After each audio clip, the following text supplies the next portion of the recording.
ආයුබෝවන් සුබම සුබ උදෑසනක් වේවා කියලත් සුබ මාසයක් වේවා කියලත් මේ අලුත් මාසයේ පළමු හමුවේදී අපි ප්‍රාර්ථනා කරන ඔක්තෝබර් මාස මුණ ගැහෙන පළවෙනි දවස් අදයිනේ. ඊයේ පළවෙනිදා වුණාට පොහොයේදී තිබුණා. ඉතින් අද පොහොයේදීමත් එක්ක පොහොය දින වැඩසටහන් වලට ප්‍රමුඛත්වය දෙමින් ඊයේ මාතලේ අනුරුද්ධ අරණ විහාරස්ථානයේ සිට දවස පුරා සුවිශේෂ වැඩසටහන් මාලාවක් ඔබ වෙත ගෙන එන්නට සියත අපට හැකියාව ලැබුණා. ඉන් අනතුරුව තමයි මේ විදිහට අද මේ මාස ඉස්සෙල්ලාම පුවත්පත් වාර්තා තුළින් සියත මෝර්නින් ෂෝ එකෙන් ඔබ හමු වෙන්නේ. ඒකයි මම මුලින්ම ප්‍රාර්ථනා කරේ සුබ දවසක් වගේම සුබ මාසයකුත් වෙන්නට ඕනේ කියලා. ඉතින් මේ උදෑසනේ අපි ඉස්සෙල්ලාම පත්තර වලට අවධානය දෙද්දී ඊයේ දවසේ තිබුණු ඊළඟ සුවිශේෂත්වයක් මතකයට නැගෙනවා. ඒ තමයි ලෝක ළමා හා වැඩිහිටි දිනය 1989 දී ලෝකේම මේ ළමා දිනය පිළිබඳව අවධානය යොමු වෙනකොට 91 දී අපි මේ ප්‍රඥප්තියට අත්සන් තබනකොට ඉන් අනතුරු එදා ඉඳලම 91 ඔක්තෝබර් 1 වෙනිදාවේ ඉඳන් ඔක්තෝබර් 1 වෙනිදාව ළමා දිනය ලෙස අප සමරනවා. ඒ වගේම වැඩිහිටි දිනය ලෙසත් සමරනවා. වයසට යන්න පොඩි ළමයි වෙනවයි කියනවානේ. ඒ වගේ වැඩිහිටියෝ ළමයි දෙගොල්ලොන්ටම එකම දවසේ මේ සැමරුම් සමරන්නට ලැබී තිබීම සුවිශේෂත්වයක් කොට දකින්නට ලැබුණා. විවිධාකාරයේ සැමරුම් රටේ ජනාධිපතිවරයා අග්‍රාමාත්‍යවරයාගේ ඉඳලා විවිධ මැති ඇමතිවරුන් ඇතුළු විවිධ ප්‍රභූන් සහභාගී වුණු රටේ විවිධ තැන්වල තිබුණු විවිධාකාරයේ සැමරුම් උත්සව අපට දකින්නට ලැබුණා.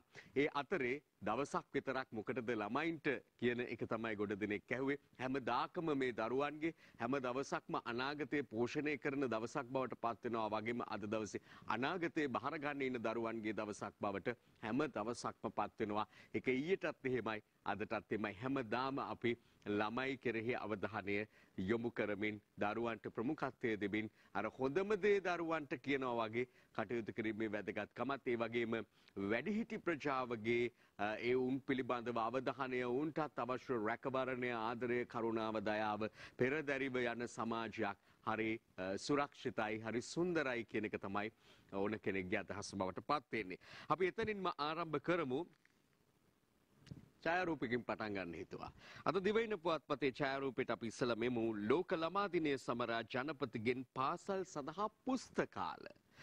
දැන් මේ ඡායාරූපය දිවයින පත්තරේ මෙහෙම පළ වෙලා තියෙනකොට මෙහි වඩාත් අවධානය දිනා ගන්නා ඡායාරූපය මීට අදාළව වඩාත්ම අවධානය දිනා ගන්නා ඡායාරූපය පළ වෙන්නේ අරුණ පුවත්පත. මම ඒක නිසා වඩාත් හොඳින් ඔබට පෙන්වන්නට හිතුවා. ලෝක ළමා දිනය වෙනුවෙන් ඊයේ පාසල් 5ක දරුවන් ජනාධිපති කාර්යාලයට කැඳවූ ජනාධිපති ගෝඨාභය රාජපක්ෂ එම පාසල් වලට බස් පුස්තකාල පරිත්‍යාග කළේ. ජනාධිපතිවරයා එම පුස්තකාලයක් තුල සිසුන් හා පිළිසඳරක නිරත වූ අයුරු ඔබට දකින්න පුළුවන්කම තිබෙනවා මේ පත්තරේ. මගේ ඇඟිල්ල තියෙන හරිය ඔබට දකින්න ලැබෙන්නේ ඒ ඡායාරූපය. බොහොම සුවිශේෂ අවස්ථාවක්. මේ සංකල්පයත් හරි විශේෂ. දැන් පාසලකට පුස්තකාලයක් ලබා දීම, පුස්තකාලයකට පහසුකම් ලබා දීම, පොත්පත් ලබා දීම කියන එක නුහුරුණු පුරුදු කටයුත්තක් නෙමෙයි. ඕනතරම් මේ රටේ සිද්ධ වෙන දෙයක්. හැබැයි මේ ජංගම පුස්තකාල, බස් රථවල පුස්තකාල පවත්වාගෙන යාම පිළිබඳව අපිට එකාකාරයක මතකයක් තිබෙනවා.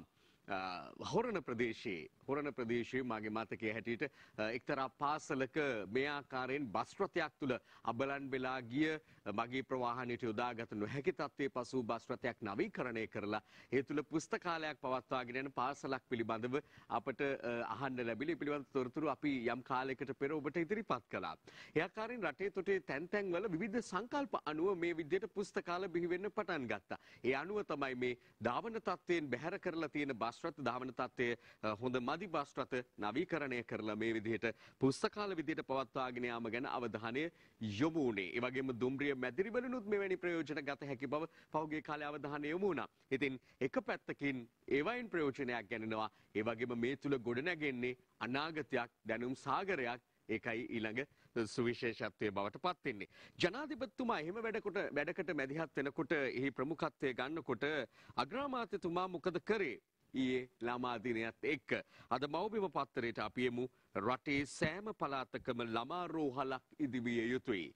කොළඹ රිජුවේ ආර්යා ළමා රෝහලට වසර 125ක් පිරීමත් නිමිති කරගෙන එවැගේම ළමා දිනයක් තේමා කරගෙන ඊයේ දැඩි සත්කාරයකින් සමන්විත මහල් 6ක දැවැන්ත ගොඩනැගිල්ලක් සඳහා මුල්ගල් තැබීම ජනාධි අග්‍රාමාත්‍යවරයාගේ ප්‍රමුඛත්වයෙන් සිදු වුණා.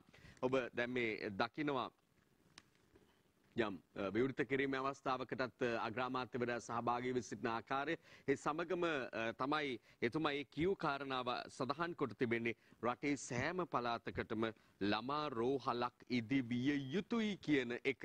ඉතින් මේ සංකල්පය දිහා බැලුවාම කොළඹ තියෙනවා රිජ්වයාරයා ළමා රෝහල. ඒ වගේම නුවර තියෙනවා ළමා රෝහලක්. හැබැයි රටේ හැම පළාතකම ඒ ආකාරයෙන් ළමයින් සඳහා වෙනම රෝහලක් පවත්වාගෙන යාම කෙරෙහි තමයි මේ විදිහට අවධානය යොමු වෙලා තියෙන එක හොඳ සංකල්පයක් විදිහට එතුමා හඳුන්වලා දීලා තිනවා පමණක් නෙවෙයි ඉදිරියේදී ඒ සඳහා කටයුතු කිරීම සඳහා අවධානය යොමු කළා කියලත් සඳහන් වෙනවා. ඉතින් ඒ පිළිබඳවත් මේ ඇතුල් පිටු වාර්තාවලත් තවත් දේ සඳහන්. ඔය සමගම අපි මේ වැඩිහිටියෝ ගැනත් කතා කරද්දී එම පුවත්පතේම තියෙනවා දරුවෝ 18ක් රටට දායාද කළ වීර මාතාව ගරු බුහුමන් ලබයි. සෞඛ්‍ය අමාත්‍යතුමිය අතින් ඒ මව ගරු බුහුමන් ලැබූ අවස්ථාව මව්බිම මුල් පිටුවේ සඳහන් වෙද්දී ඇතුල් පිටුවේ කියනවා ශ්‍රී ලංකා ඉතිහාසයේ මෙතෙක් වැඩිම දරු පිරිසක් මෙහි කර රටට දායාද කළ වීර මාතාව ලෝක වැඩිහිටි දින සැමරුම් උත්සවයේදී සෞඛ්‍ය ඇමතිනි පවිත්‍ර වන්‍යාරච්චි අතින් ඊයේ සම්මානයට පාත්‍ර වූවාය. නාරම්මල ප්‍රාදේශීය ලේකම් කොට්ටාස තුළ පදිංචි ඩී.එම්. මැණික්කාමි මාතාව. ඇත්තටම ඇය රත්නයක් තමයි මේ රටට. දරුවන් 18 දෙනෙකු මෙලොවට බිහි කර රටට දායාද කර ඇත.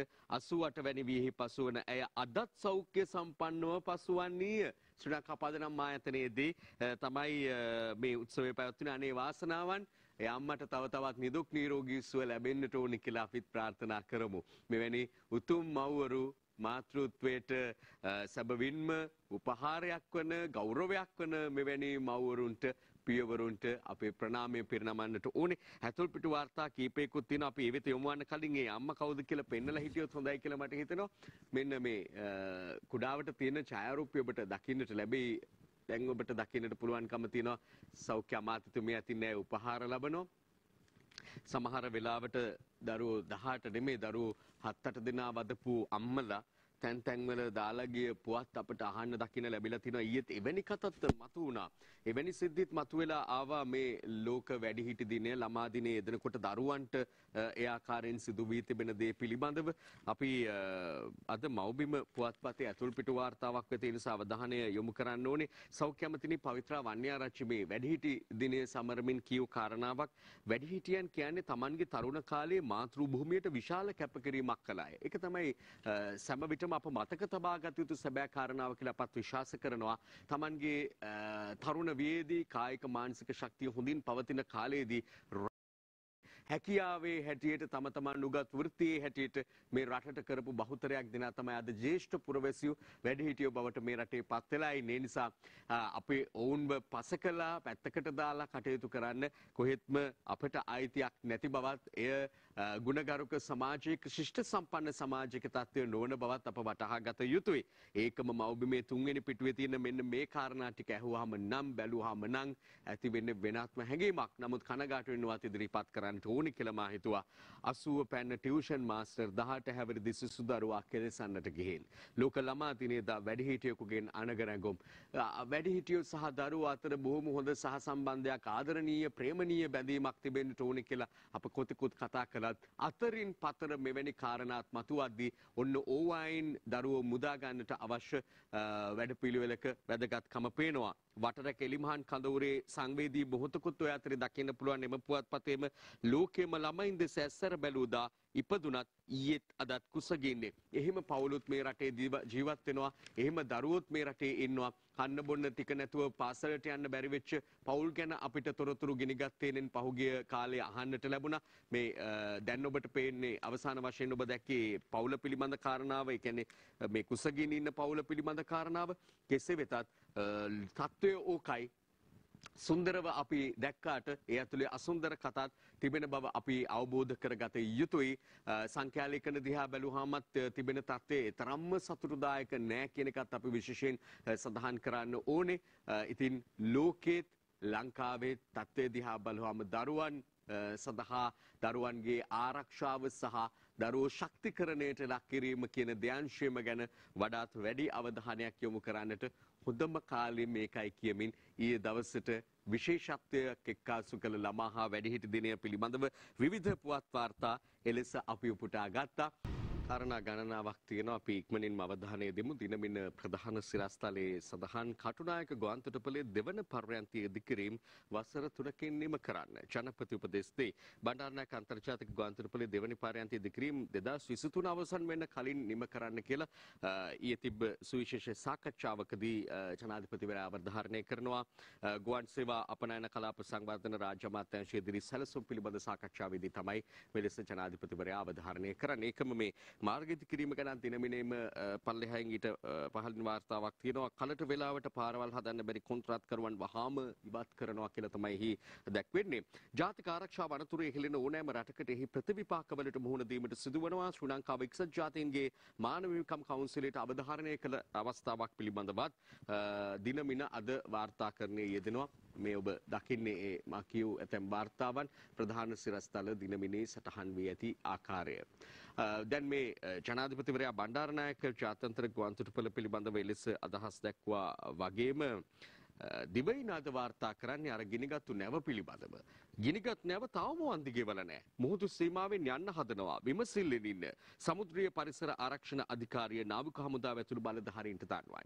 පසුගියදා ඔවුන් එකග වුණා ලංකාව විසින් ඉල්ලා සිටි සමස්ත මුදලම ගෙවන්නට ඔවුන් එකග වුණා. ඒ නිසා පත්තරත් වාර්තා කරා ගෙඩිය පිටින් දෙන්න එකග වෙලා තියෙනවා කියලා. හැබැයි ඔය අතරේ නැමෙන් සුදු තෙල් කාන්දුවත් එක්ක සමුද්‍ර පරිසරයට සිද්ධ වෙච්ච හානිය පිළිබඳව තව දුරටත් පරීක්ෂණ පවත්වමින් සිටිනවා. ඊයේ පෙරේද පත්තරවලත් වාර්තා වුණා කැස්බෑවුන්ට එහෙම හානි සිදු වෙලා තිබෙනවා කියලා. මේ නිසා කොහොමදත් සමුද්‍ර පරිසර ආරක්ෂණ අධිකාරී සභාපතිතුමියත් පසුගියදා අප සමග පිළිසඳරට සහභාගී වෙමින් කියා සිටියේ මේ නිසා අනිවාර්යයෙන්ම මුහුදු ජීවිත හානි සිදුවන්නට ඕනේ. මේ ඝන තෙල් තට්ටුවක් තමයි නැවෙන් නිකුත් වෙලා තිබෙන්නේ මුහුදු ජලයට මිශ්‍රණය වෙලා තියෙන්නේ කියන එක. දැන් දිවයින ඒ වාර්තා කර තිබෙන ආකාරයත් ඒ වගේම තවත් පුවතක් තියෙනවා. STF උපායන් කෝටි 6ක් වටිනා ටයිටන් වාලම්පුරි දෙකක් සමග 4ක් කොටු වෙති. සැකකරුවන් අතර පාසල් ගුරුවරයෙක් සහ හිටපු ගුවන් සෙබළෙක් කියලත් සඳහන් වෙනවා. ඔය පුවත අද පත්තර කිහිපයක ප්‍රධානම සිරස්තලයේ බවට පත් වෙලා තියෙන නිසා අපි ඒ පුවත්පත් වලින් ඉදිරිපත් කරන්නට බලාපොරොත්තු වෙනවා. අපි ඒ අනුව ගමන් කරමු. අද ලංකාදීප පුවත්පත වගේම අදක තව පුවත්පතක මේ ප්‍රධාන කාරණාව විදිහට මේ තියෙන අද පුවත්පත සමාන අද පුවත්පත ප්‍රධාන කාරණාව විදිහටම වාර්තා කරනවා. කෝටි 6 වාලම්පුර ගනුදෙනුව අල්ලයි. සැකකරුවන් 4ක් ඔක්තෝබර් 6 දක්වා රිමාන්ඩ් කියලා තමයි එහි තවදුරටත් සඳහන් වෙන්නේ. මෙන්න එය අද පුවත්පත වාර්තා කොට තිබෙන ආකාරය. ඔය අතරේ අපි නැවත දිනමින පුවත්පතට පැමිණීමේදී දිනමින වාර්තා කරනවා JRගේ 6න් 5ට වඩා ගෝඨාභයගේ 3න් 2 බලවත්. මේ කියන්නේ කේඩී ලාල්කාන්ත මහතා. ජර් කේවල ක්‍රමයට ලබාගත්තු 5න් 6 ජනවරමට වඩා ගෝඨාභය සමානුපාතික ක්‍රමයට ලබාගත්තු 3න් 2 වඩා බලවත් ජනවරමක් කියලා තමයි දේශපාලන මණ්ඩල සභික කේඩී ලාල්කාන්ත මහතා ජනතා විමුක්ති පෙරමුණ වෙනුවෙන් Tamanගේ මතය ඉදිරිපත් කර තිබෙන්නේ.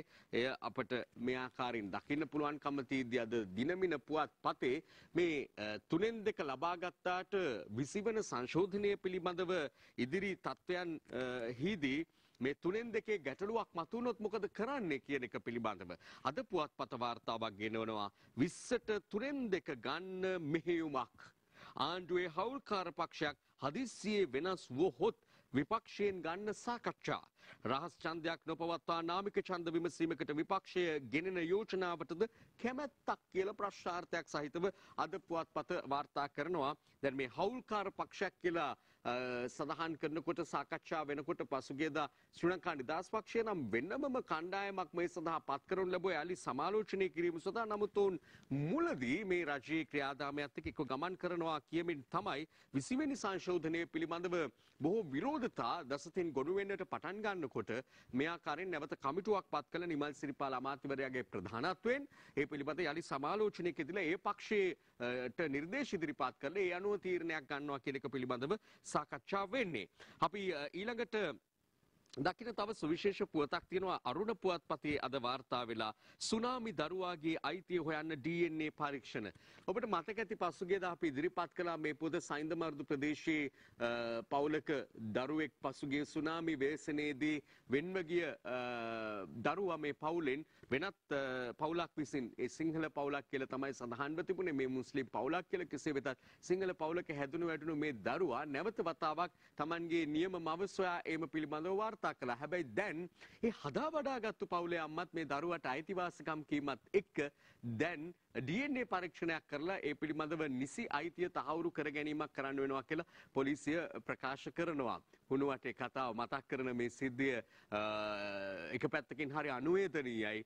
දරුවෙක් වෙනුවෙන් මව්වරු දෙදෙනෙක් හිමිකම් කියන සුවිශේෂ අවස්ථාවක් සමහර දරුවන්ට හිමිකම් කියන්න තියා බලන්නවත් කෙනෙක් නැතුව මහමග දමා අතරමග දමා යන ඇතැම් මව්වරුත් ඉන්න කාලයක.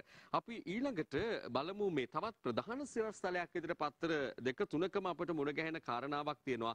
ප්‍රතිඅපනයනයට ගෙන සීදුව ගුදමේ විස්කි කන්ටේනරයක්ම වතුර වෙලා.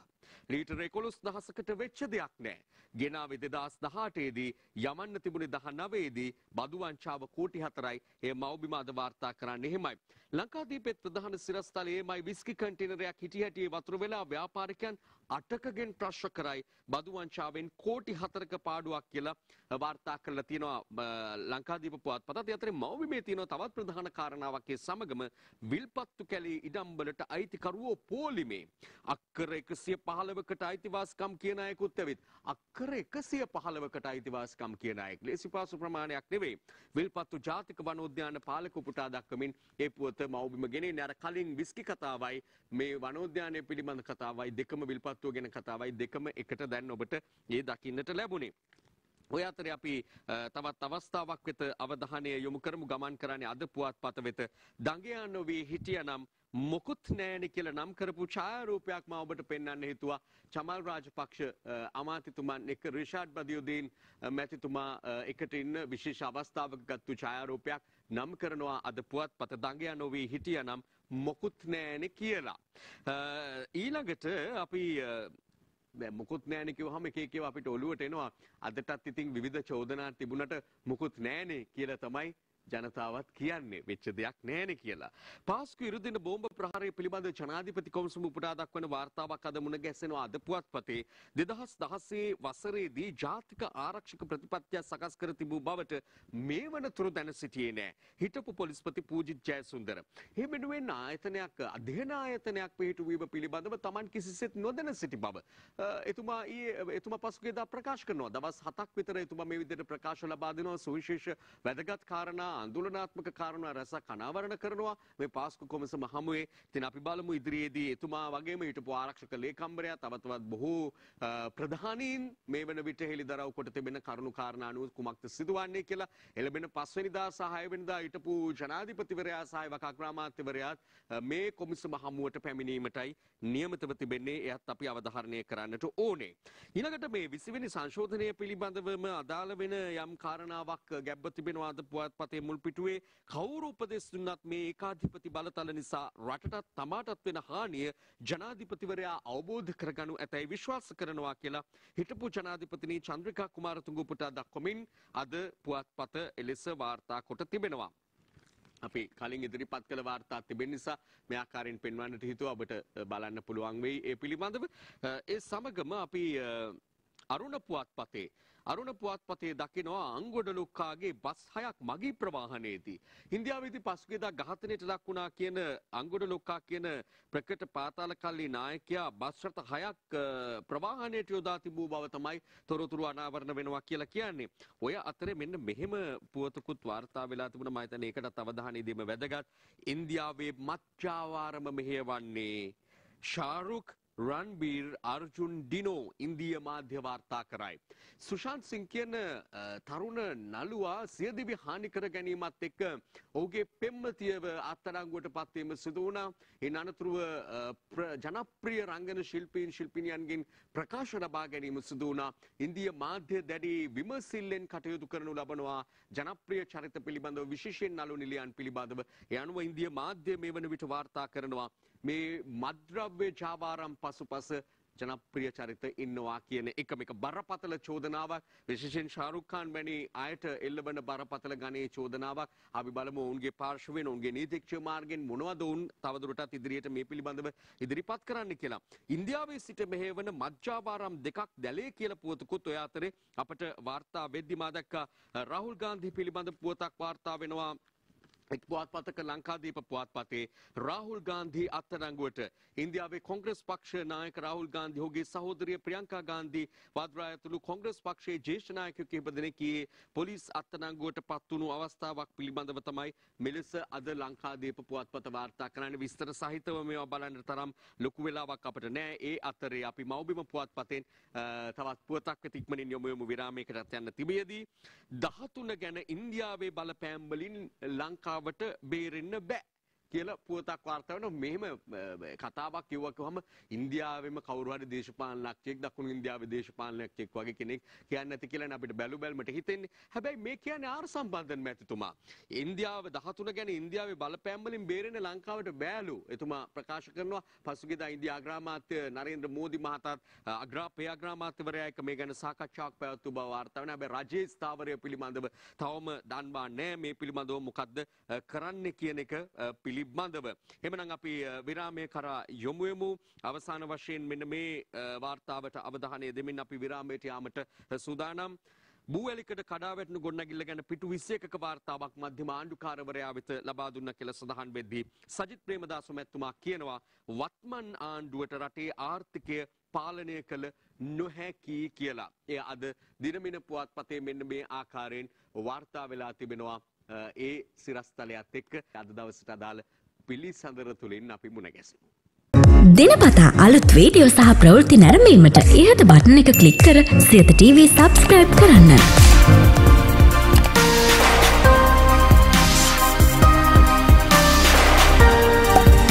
අලුත් වීඩියෝ ගැන මුලින්ම දැනගන්න මෙම සීනුව ක්ලික් කරන්න.